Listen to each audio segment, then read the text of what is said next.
Mga ka-hopes, nagkakagulo ngayon sa PBA, isipin nyo ito. May paratang ng bayaran sa referee, may super import na muling naghalimaw, at may former NBA player na paparating na sa liga. At hindi pa dyan nagtatapos, may posibilidad pang bumalik sa PBA ang isang import na nasangkot sa malaking kontrobersya sa Dubai. Ano ba talaga ang nangyayari ngayon sa liga? Pero bago natin himayin ang lahat ng yan mga bro, kung mahilig kayo sa PBA updates, trade rumors, at basketball stories, pindutin nyo na ang like at subscribe, at welcome sa Race Hoops Universe.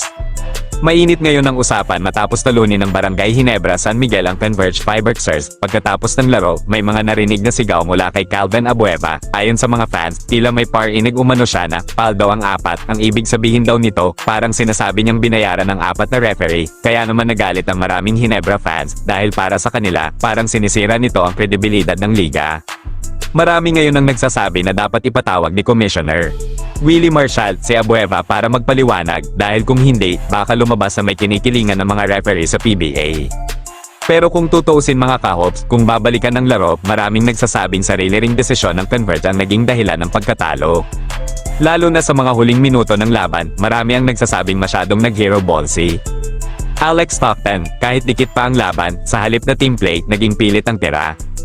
At doon na napunta ang momentum sa Ginebra. Kung hindi magbabago ang ugali ni Abueva, may mga fans na nagsasabing posible pa siyang ma-silent ban ulit sa liga.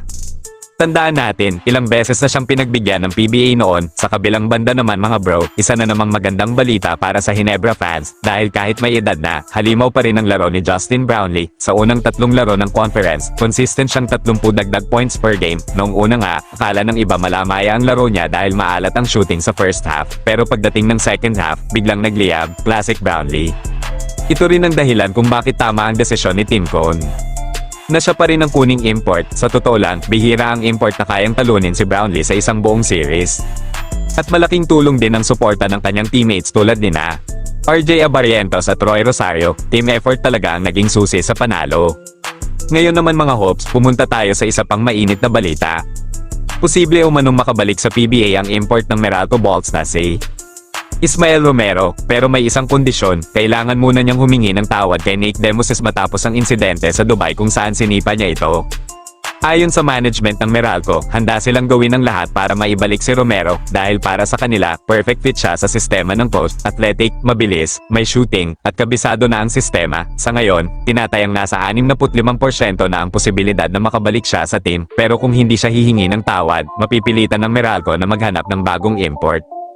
Isa pang malaking balita mga hopes, may bagong import ang San Miguel Beermen, at hindi ito basta-basta, ito ay ang former NBA first round pick na si Justin Patton.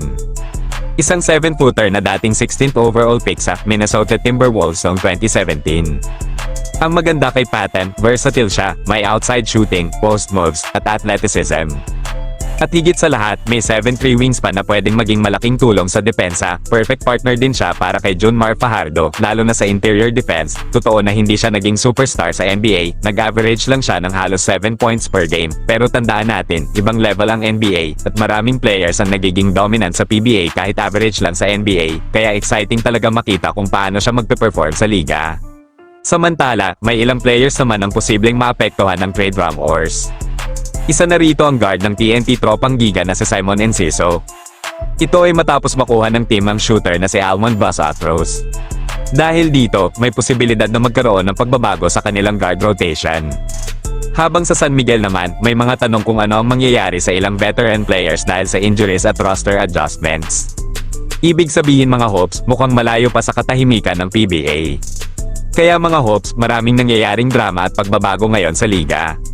Mula sa isyu ni Calvin Abueva sa paghalimaw ni Justin Brownlee, hanggang sa pagdating ng former NBA player na si Justin Patton. Siguradong mas magiging exciting pa ang mga susunod na laban. Ngayon mga ka-hopes, gusto kong marinig ang opinyon nyo. Sa tingin nyo, tama bang ipatawag si Calvin Abueva ng PBA at magiging dominant ba si Justin Patton sa liga? Comment nyo lang sa baba. At kung gusto nyo pa ng latest PBA news, trade rumors, at basketball stories, huwag kalimutang mag-like, mag-subscribe, at pindutin ang notification bell. Maraming salamat sa panonood, at magkita-kita tayo sa susunod na video dito lang sa Race Hoops Universe.